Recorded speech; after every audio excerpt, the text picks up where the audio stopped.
You ready, yeah? Start. Ready. Go. Welcome to the second episode of RBG Live podcast with Shreddyx and Velati. What we're gonna talk about today? You want a small intro, what? You feel a little bit? Oh, you got it. I'm watching. Okay. Watch and learn, guys. This is time now for the podcast. Today we're gonna talk in depth about RBG and maybe something more about group making, group synergy, stuff like this, and why we got to where we got, and where we want to do in the future. I think that's the short version, and then people can of course come with more questions and stuff in the chat. Yeah. How does that sound, Velati? Great. Hope. Yeah, let's fucking go, man. Let's just see which question to start off with. Are you gonna ask me a question, or do I ask you one first? That's the real question here. I'll pick one. Yeah, you pick one. I think that's good. Okay, Shreddy. What are the top things that you've learned from playing with E-Heroes? And how do you compare that to basically how you played before you played with them? Give us in depth of your growth, which happened by playing with higher level players such as them. Well, first of all, the thing about playing with E-Heroes is they are just on a different league from the other groups, I would say. Like, they are just better players in general. Like, I don't know what actually makes them so good. Is the communication and the actual gameplay. They have both. Like, if you take me for example, I'm okay with the communication, but sometimes my gameplay does some fucked up shit and it fucks it up. But if I want to go in depth with this, what I actually learned from playing with E-Heroes is that always fucking smack your fucking buttons. Don't AFK ever. Like, just always fucking pump those heals. If you look bad on the meter, you look bad in the game and you lose, or you don't win as easy, you know. Because that was actually marking it for me when I played. You had really good players in that group, so that was actually marking for me to actually play a bit worse. But I don't want to get called out as well, and I don't want to be replaced or anything. So I just had to just always play my best. I always try to talk with the DK, the leader in MOBA. If he needed some freedom, if he needed something, if he wasn't fine, I need to talk with him. Like, I think it's not only playing with E-Heroes, it's basically playing with better people than yourself. It doesn't matter what level you're on, I think. But if you play with better people, you can quicker improve. And that's what I actually caught up on. I improve my tactics from playing with them. I improve my actually gameplay from playing with them. I improve my communication with playing with them, because it's like, if it's the same like fitness, for example. Like, if you train and you want to get bigger or stronger or something, if you don't push yourself, then you're not going to get bigger and stronger, or however what you want to do. So the fact is just, if you're playing with better people, there are high expectations for it, because you're not going to play with some shitters that don't know what to do and what to say. So yeah, the thing about that, I need to turn this ambivalence noise down from this video. 1 second. It's too loud, man. I'm back now. Go on. Yeah, I just wanted to say that it's just like fitness. If you force that muscle to grow from doing harder reps, more reps, or like lifting heavier, it will grow. But if you just stay in your comfort zone and don't push yourself, then it's not gonna grow. And it's the same with playing with better people. If you don't play with better people, just start playing with 1.5 players or 1.8 or whatever. You're not pressured to learn. You're not pressured to improve if you play with these people. So why would you improve? Of course, maybe you wanna push it, but there's no insensitive, or what do you say? Like insensitive to actually pump it that hard. So you actually need to stay in this group and play with them. You need to improve. Else they're not gonna play with you, because they can invite whoever the fuck they want to. So why would they invite you after all? Like, I probably got invited because I know them from 12 years back. I know them from like long time ago. That's why I wanted to play some games. And also, they think I'm kind of fun to play with. Like, I'm not only there because they think they could probably, for these groups, they could probably invite some players that were just as good or maybe even better, like, for no problem, even though it was the alls and stuff I played with, you know? So, was there more to that question, or did I even answer it? I don't think I answered it. What was the things that you learned, was the question. Yeah, I can just grab it down a bit again. The 3 things I learned, the 3 things is just always pump heals, never AFK. And then, also the other thing is just don't argue with them. Like, they invite you to their group, so whatever they say, don't fight with them for no reason. If you saw something and they did something wrong or something, you don't need to call them out. Just say, oh, it was my bad. It's fine. Just say it's my bad. Like, if you fuck some shit up, of course you don't need to like just take it in deep or something. But at the same time, there's no point arguing with them because it's their group, so their rules. That's my thing as well. I think that's an okay point of view. Of course, it's okay to fight if you have something to say or whatever. But at the same time, these guys are on the top of the ladder for a reason. So, yeah, maybe you should look inwards and look at your own gameplay instead of trying to find their mistakes. Yeah. Interesting. Maybe that's a way to look at all games. Instead of trying to blame someone, look within and what you can do better, right? Yeah, that's also one of the things I actually learned a lot from that. I try to get that in my other games as well. So we don't have these actions. I'm gonna play the soundboard real quick. Yeah, me. Why the fuck do we charge back? He chops Go for the right. fucking Chops game!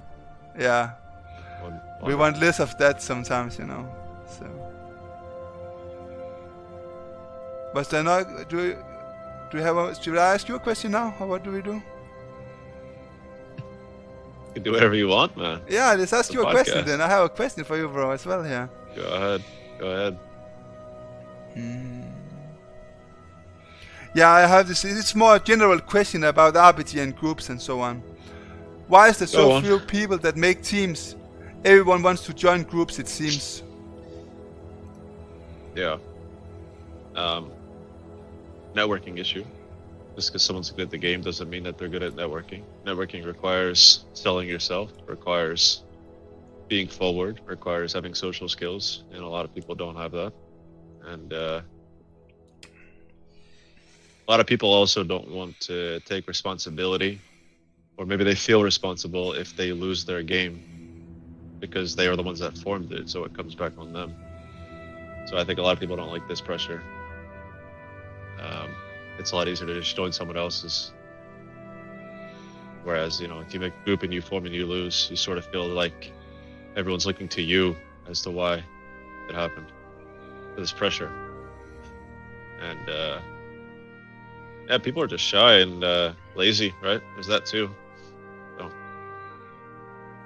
it is a shame because even now there's a lot of people that want to play. Yeah. But people don't form. Like, there's a lot of people. Like what Lily did. Lily went to the ladder and started messaging people, and he found a bunch of people that are interested in playing. But they wouldn't have probably played if he didn't do that because they just don't make their own group. So. Yeah, I have some things to add if I can talk as well. Yeah? Go ahead. Yeah, I was just gonna say that first of all, I prefer making my own groups. So I don't know if I'm the right one to ask this question. That's also why I asked you first, but I prefer making groups for these reasons that that I like networking. It's actually, I would say networking is a bigger part of the game for me than actually playing, to be honest. It's actually the thing I love the most in the game, is networking with others, making connections and building groups. That's actually the one thing I like the most in the whole game. So it makes me a lot different from other people, I think.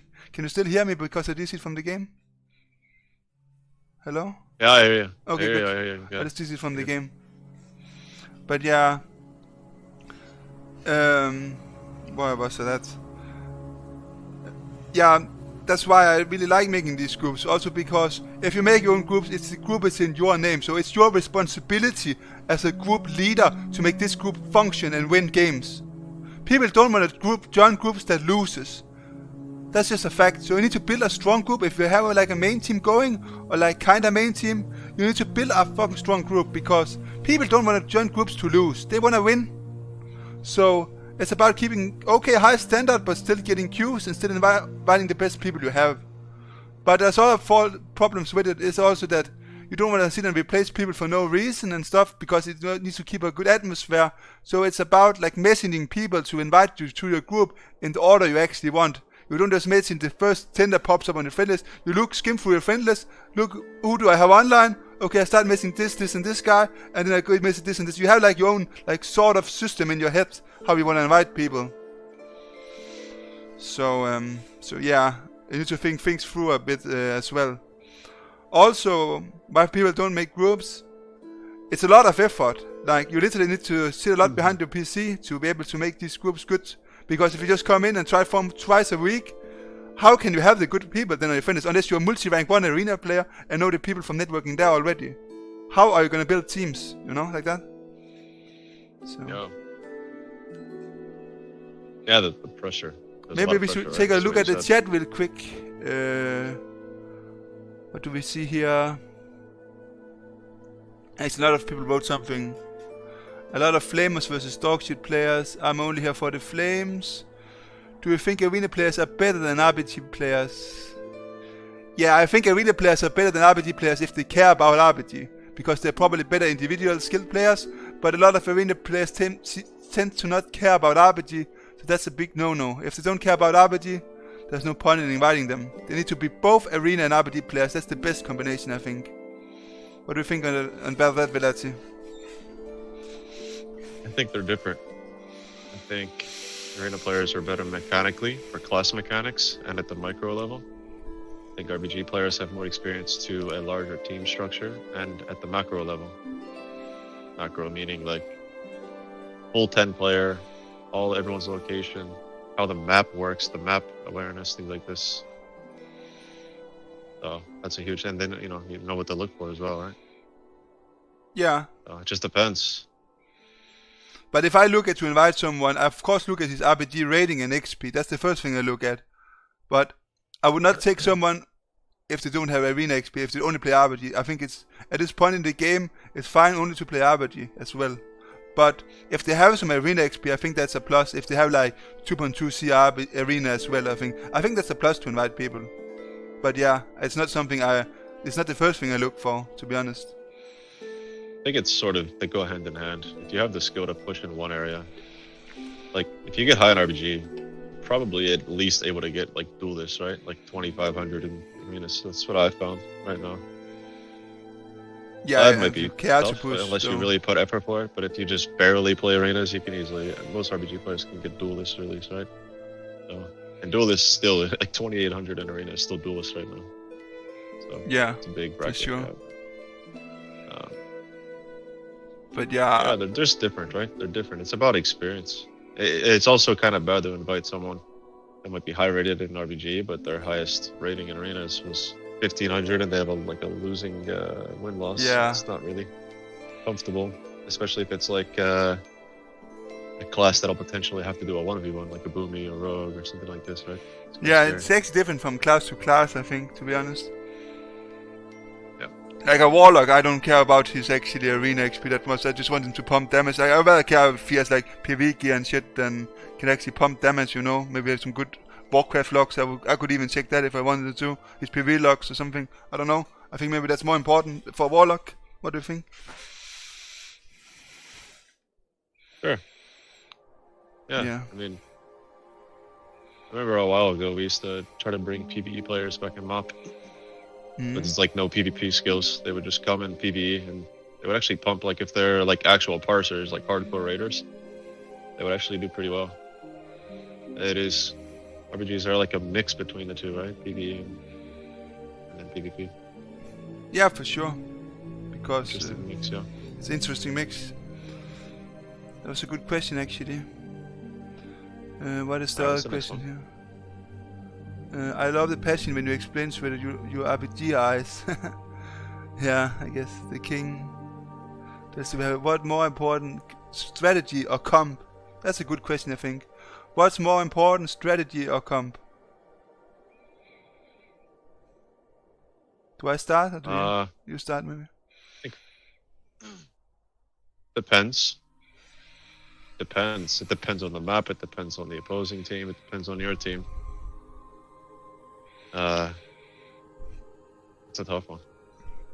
Like, what I think is, to be honest, in Cat RBG,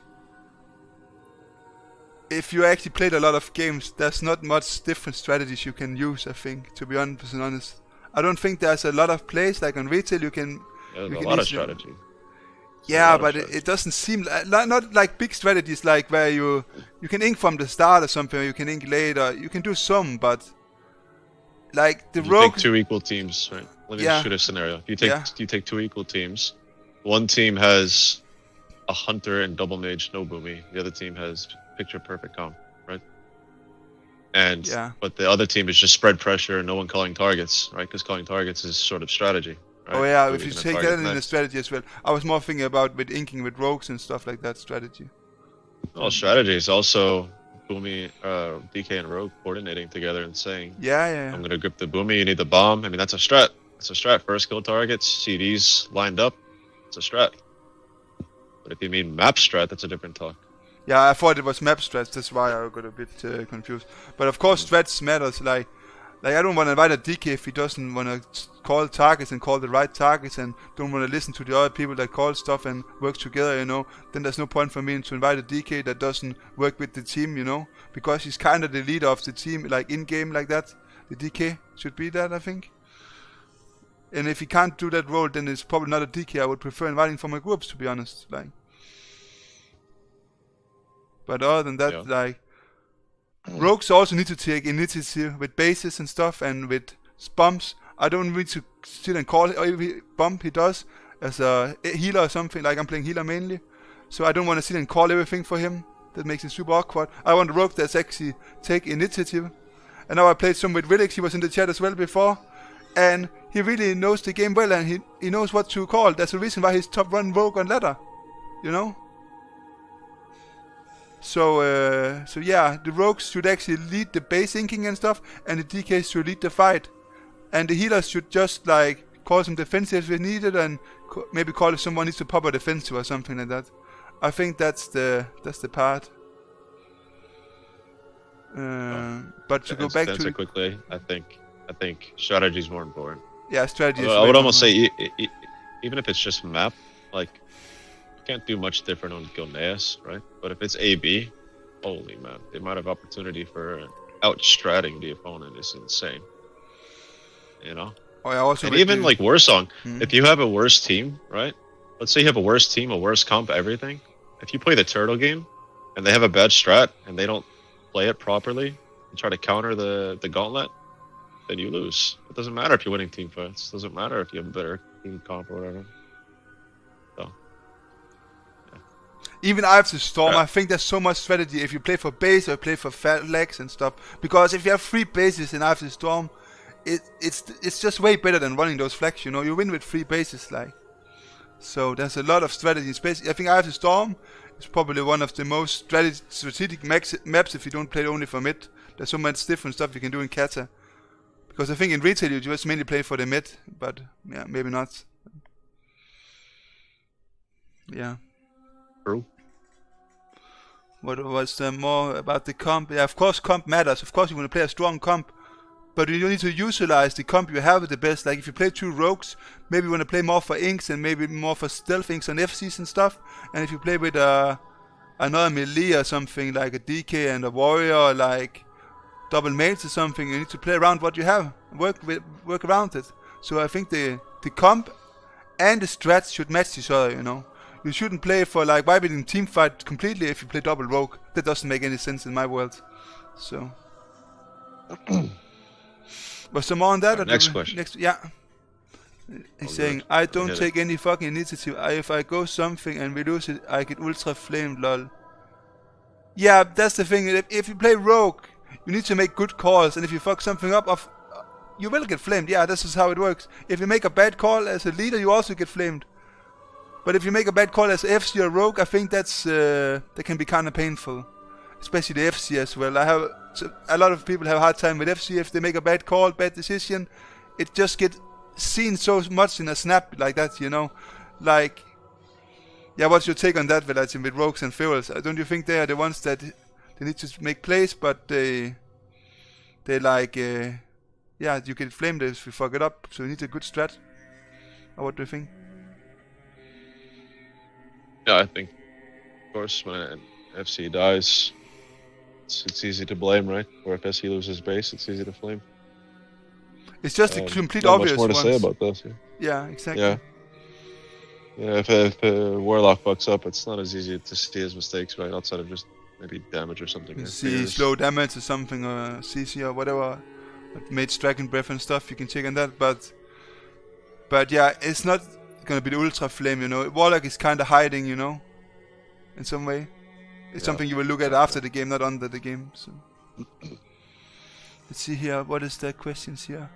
Shreddyx, what's better in you going normal setup 1-3-6 or having double rogue with 2 boomies that rotate taking flag?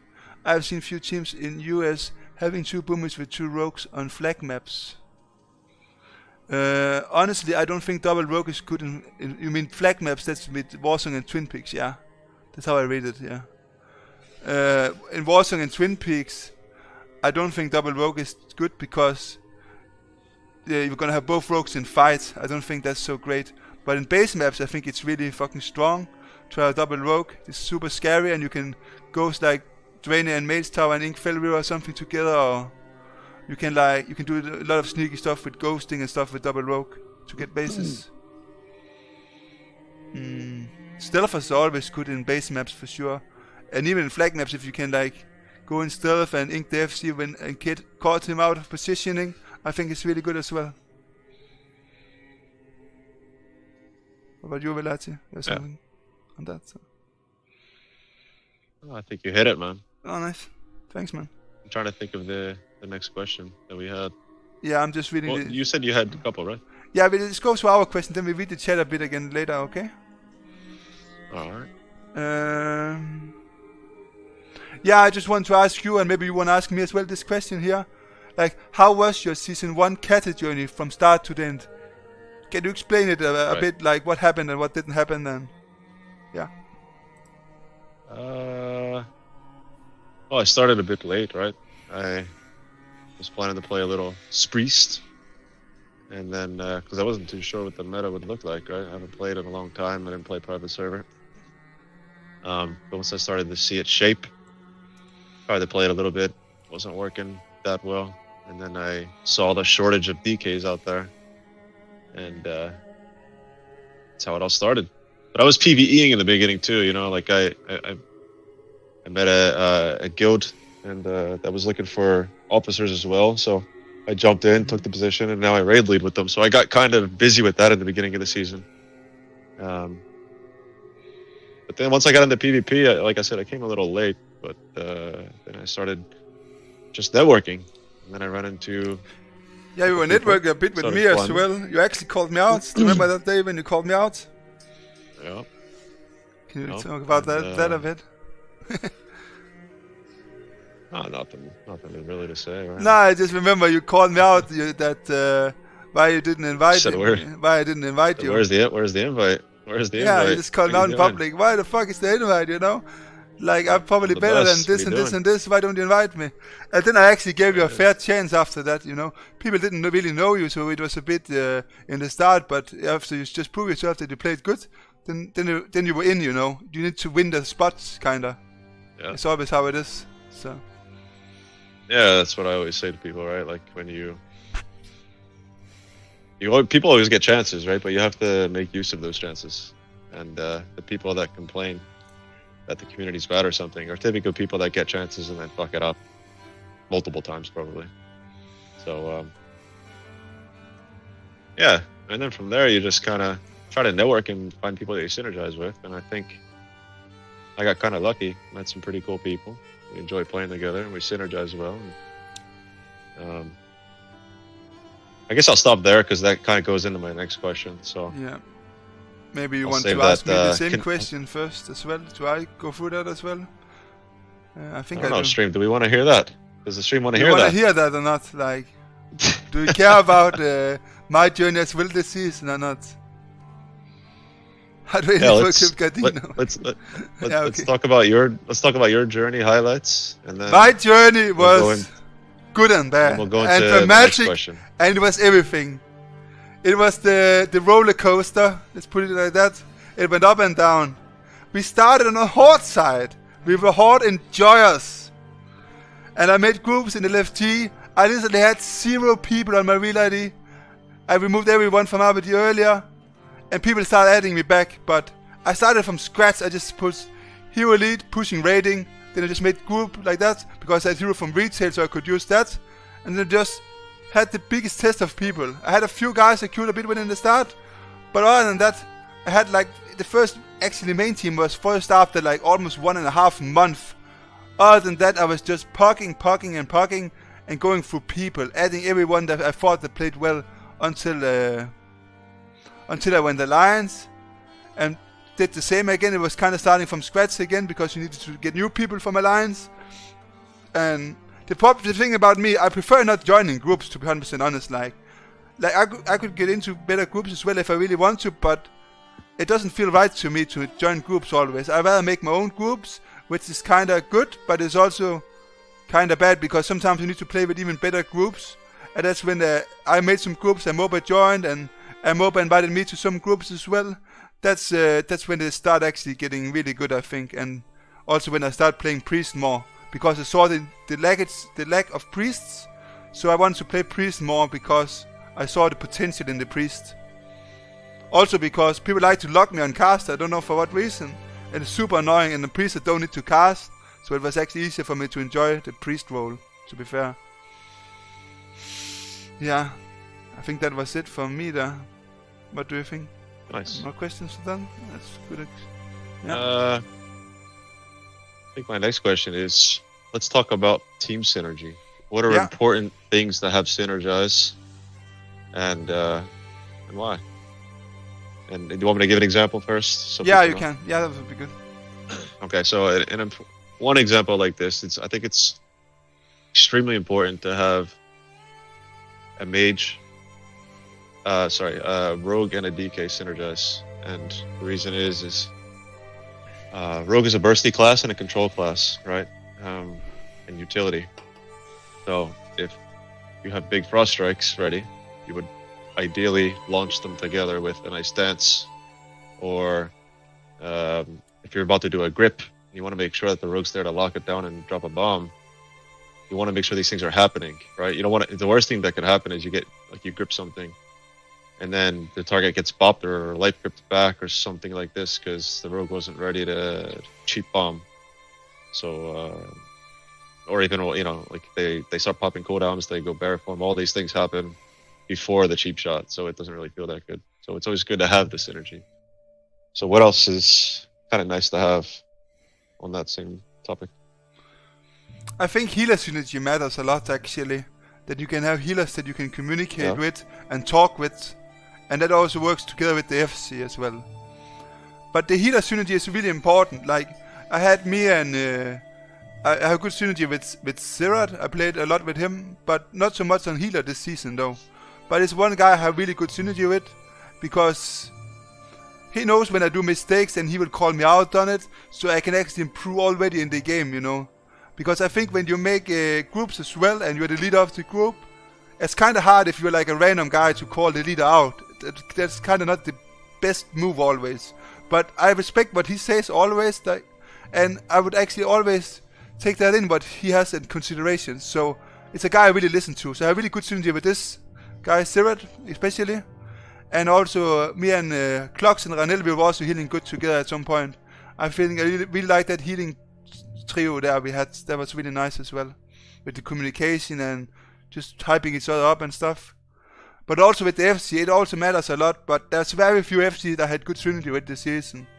There's actually only Surfy, when he was playing his druid, I had really good synergy with, and one guy called Billet, I had really good synergy with him as well. All those FCs was kind of hard for me to stay in a good mood and not tilt at them, to be 100% honest. Like, it's really hard for me to be nice with the FCs, because I always, if they need to take initiative, but they need to do what I think they should do before I think they should do it. So it's kind of tough one actually. And that Surfy was very vocal, always talking what he was doing, so I could communicate with him what his plan was, and we could work it out together. I think that was a banger. So yeah. Cool. But other synergies is the other classes that needs good synergy, I think. Of course, the Paladin with the Aura Masteries is a huge one. They need to talk about the Aura Masteries as well. I think those are the main ones, right? Yeah. I mean, you can make a case and argue that like Mage Rogue or Boomy Rogue, if they're doing like an assault squad.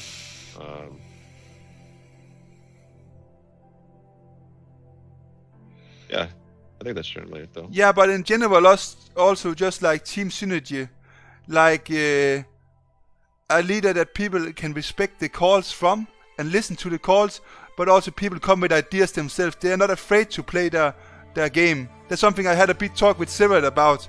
If you're actually like this, like very dictatorship leader that tells everyone what to do all the time, or you let people more like do whatever they think are the best, you let them play their game, you know. And I kind of went from this dictator kind of guy to be like more like let people play how they want and then talk about it after if something goes wrong. Of course there should be some leadership, but at higher rating people should play their class as well, so you can give them more room to play with, if that makes sense. Yep. I couldn't really think, by the way, but Lily reminded me. I think having Feral Rogue synergize is really nice, but I think that goes in line more with map awareness than actually players synergizing, because they have like individual map awareness and they discuss what to do. So that is good, I guess. And I guess they can also ink together, right? And then just manage DRs if they're gonna cap with CC and something like this. So yeah, that's a fair one. Also, just having a good rogue in general is just so game changing. If you have a rogue that you know will get a base from anyone and outplay them and always make the right calls, it's just completely game breaking. Like a good rogue can basically carry the game. I know a good rogue is better in retail than on Kata, but I still think a really good rogue can just be completely game changing for the group. So yeah. Yeah, but that wasn't on synergy. No, but that was just rogues. They can just have synergy with themselves as well. I think it's good like that. Right. But yeah, let's talk about that then. I think it's also insane to find. It's really hard to find a boomkin that can defend a base against a double ink and give the team time to come to them, even if someone's floating. Just so that they don't die in like a one shot. I think that's really hard to find, because boomies are abyss, there's double boomy, and a lot of people re-roll boomy that don't really know how to play it. I mean, yeah, like even myself, I'm not the best boomy defender, right? I don't have a lot of practice on it, and if you have like I don't know, like I think that one game it was Imbajon and Healy, if you have like this duo coming, or Avidance on Feral and Mahmoud, right? Like if you have this coming for you and you're a boomy, like you better hope you're looking at the map and preparing for it, because if they just show up and your team doesn't know, like you're probably not going to survive very long against this. So it can be tricky, and yeah, I guess that's a little bit in line with map awareness as opposed to like a skill. But yeah, I guess maximizing your life and not getting capped on until you're fully dead, right? Like, because you have to time your trinket right, pick at the shrooms. Then you have Trents.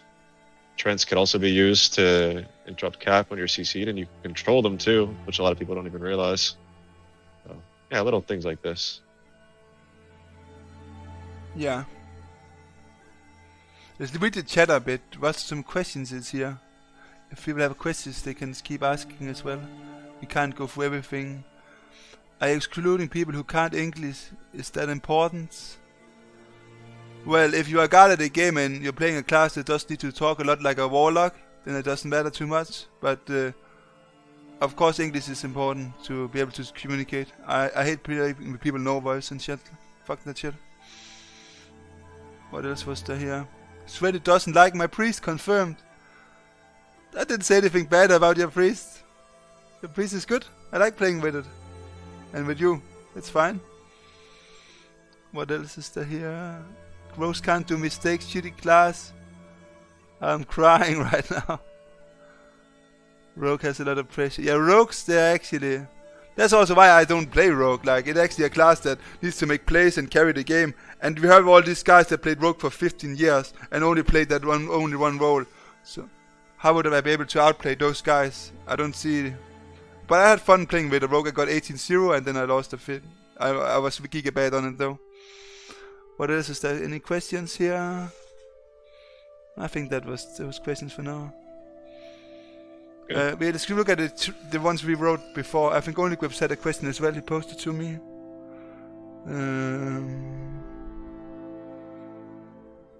Yeah, this is one from only Grip. He wrote: is there one player/person who took pity on you as a new player and showed you the ropes of RBG? I think that was mainly a question for me, but yeah, I can start with it, I guess. Yeah, go ahead. It's okay. Like, there's actually been quite a few people back in time and stuff. First of all, there was one guy I played Counter-Strike with back in fucking 2005 or something. Like, I don't even know how long this is ago. But I played RBGs with him back in original Kata. He's playing a lot of different classes now in Classic and stuff. He's called Medj. Probably you know the name Medj. Someone knows the name, maybe? He has been in Apes and stuff later on as well. But he kind of took me in for the RBG team back in Kata, and I played a lot of games with him already back in original Kata. And he was leading and target calling as Resto Shaman, which was a bit weird, but we pushed at least 2.2 and 2.4 the first season. That was really pump. And then I got some achievements I could link when I came back to the game in late mob, and I could get into groups with those achievements still, so it wasn't that bad. Then there was a guy called Hello Kitty. He was a boomkin, and he took me into his groups back in Walls of Draenor as well. He was leading and target calling and doing some other stuff, and yeah, he kind of took me in his group, so I got some more groups to play with. But after, I didn't always get invited there, so I started making my own groups as well to work up my leadership skills and leading these games a lot. Because then I could just form a group whenever I wanted if I just made my own, you know. Like, I didn't need to care about to get invited or to not get invited, stuff like that. I could just make my own groups, and that was more fun. And then at some point I also played with Laser Chicken. It's not Laser Disease, but Laser Chicken, the arena boomkin. He had like a full arena team where I was leading them, and we beat even E-Heroes one time as well with their mains and stuff. So that was really fun back in Legion. This was Legion Season 1. And then of course I played, like how I got to know E-Heroes and MOBA was actually from Eye of the Storm. There was this one game where I grip knocked 4 or 5 of the people off the edge. I just did grip knock on cooldown. And then MOBA, he was playing Rogue. He was playing a Rogue called Daggers. Just to troll with the Daggers name, you know. So, and he whispered me stuff about that game, and then he added me on Beltag, I remember that, and then I started playing a bit with all teams and played different classes and roles and stuff. So yeah, that was also, so probably the one that took most pity on me back then was actually MOBA. He actually took me into his groups already back early Warlords of Draenor. That's where I know him from, and that's friendship has stick through all the way. Other than that, yeah, I think that was that with those people. Yeah, easy. Just, do we have some more questions coming up, Velati, or maybe the chat has something? Let's check the board. Yeah, let's check if there's something. Yeah, there was actually one good one here. That was the one of the ones Episode wrote. Do you want to go with that one real quick? Yeah, I think I know the one. How do you stay motivated when facing tough losses or going on losing streaks? Yeah, I think that's the one for you to start off with. You have been through a lot of losing streaks, I heard from the chat at some point. Yep. That's rolling. We did. Oh, we did. We queued into Relents and Swaki though, and we lost like, what, 12 in a row probably before we started winning? It happens. I think when you find the right group of players and everyone has exactly the same attitude, which is really rare, but you have to all have the attitude that we're gonna just take what we can and learn and progress and try to do better. If we're sure that we want to commit to that together, and you know, every loss, like it got to the point where I don't care about winning or losing. I care about my performance and if I could improve something. And when you start to look at it like this, because the rating didn't matter, right? Like at that time, it was just them, us, and then teams below us, right? So, like, you're kind of faced with that option. Like, well, what are the options, right? You either just disband, you dodge, or you queue. So we were like, let's just queue. And then you get into this journey, like, you know, I guess like we're in this together, right? So we gotta all like try to build and become stronger. And then you start to realize things like what's important, what are we missing, and you improve them. And I think when you improve on these things and you like face the same team, but you actually perform so much better after some time of practice, whatever, I think that's like more rewarding than any rating. Especially when you know that these guys were GY camping us a few weeks ago, and now we're giving them a really good fight and even winning, right? Like that's a really good feeling. So I think it's very overlooked to have this mindset. People don't really think about it. They think just queue once. If you're not favored, disband and reform, or if you are favored, keep going. But like that mindset is possible. But you have to just not care about the losing aspect, right? Like, because it really doesn't matter as long as you're all willing to improve. So Yeah, for sure. yeah. So in short, my mindset is don't care about the loss. Try to improve. Yeah, because if you learn something from the loss each time, you eventually will win. And I guess that was what went through you guys. Like you lost a bunch of games in a row, but you kind of recovered and you actually won them a few times as well. Even if it was even at some point, wasn't it almost even or something? Yeah. Just looked at the chat. I think learn to play. I think it's ideal to find players first that have a attitude that is okay with losing and that has like a positive mindset where people don't like blame each other in a overly critical or negative way, but more so like as if you're responsible too for their mistakes. So if you're going to keep them on your team, then you should try to help them fix their mistakes and point it out and then offer assistance, right? Or something like this, right? Try to like fight, because that is your team now, right? So you want to solve that problem even though it's not your class. I think having that mindset is pretty cool. But I think most importantly, you have to find people with a personality that you align with, or that you can, I guess, synergize with, but also mechanically, people that you can synergize with. If you just can't seem to get like a grip knock, then maybe there's a problem with your DK or Boomy, right? And you have to work on that communication or something like this. But yeah, I would say it's obviously better to queue with the same people. Yeah, but there's also a phase. I think like there's a phase before.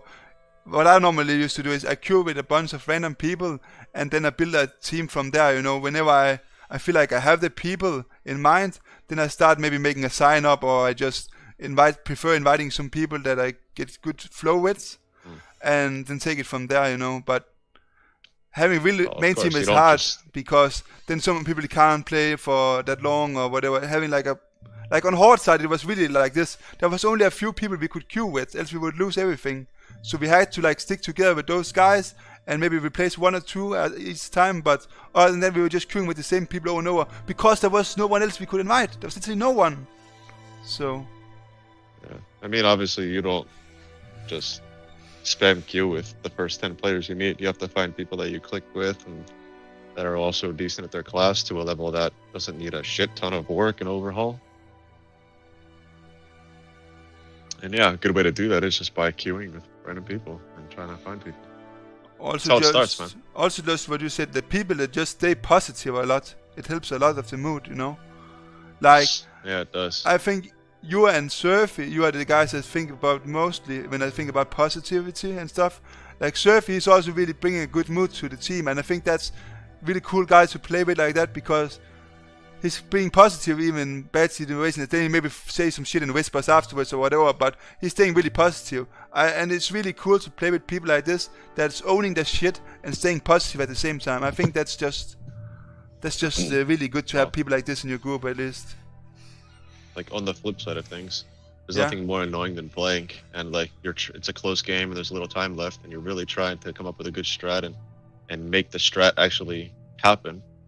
There's nothing worse than when all this is happening and then someone's complaining, oh, we lose, or oh, I'm getting spam feared and will you dispel me, and like just kind of blaming others, right, and announcing frustration with a bad voice tone. And there's nothing more annoying and off-putting than this when you're actually trying to close a game. I know one thing that's more annoying, bro. That is Demon Hunter tanks on retail, bro. That's one thing that's more annoying. Oh yeah, But that is pretty annoying. that's the only thing, though. That is pretty bad. Is there more That questions is here? pretty bad. I think Valence is writing something as well, and learn to play. And learn how they play, move, the weakness. I understand. Yeah, it's like a 20-man roster, that's true. It's not just a complete 10-man, I think. If you want to push. I mean, it can be if they play a lot, right? If the people play like every day, it can be. Yeah, it can. It's shop though. But there's a lot of other things to take into consideration. It's also like, if you have this player that's maybe like 15% better than the boomkin you already have, but the boomkin that comes is loyal, but then the other guy is available for like 2 days for your group, would you invite that guy over him then? Or would you stick with the one you have in your team? What would you do? It's a question for I you. don't think the current skill level matters as long as they're improving, right? And by improving, I mean like they have a goal and they're getting closer to that goal every time they play. Yeah. Especially if we're also learning, then I think that's kind of fine. But the problem is if they stop learning, stop progressing, or if something's just not being fixed, that's where it turns into an issue. So, yeah. I would prioritize that over. It's just a like really a hard temporary one. It's higher just skill. a really hard one, you know. Because if you... I know a lot of people are willing to dump people, but I look at it a bit different, I think. Yeah, because what I normally depends do on- is I would just say I'm trying out this guy for now, and then the other guy maybe be a bit pissed and you maybe lose him or something, and that's really bad because then you lost a good player. But sometimes maybe that other guy brings what you need for a group, and it makes you show something in your group that you didn't see the potential of before because he has another strategy or something. Like when I invited Villex or Trax or some of these rogues to the group, and they actually do some different plays and stuff, it inspires me to do different plays with my group as well. So I think it's a hard one, you know. Do you bring in the player over the actually loyal people as well sometimes, you know? So. But yeah. Some more questions here? Or what was the... You mean bench players if they're better at the role comes online, for example?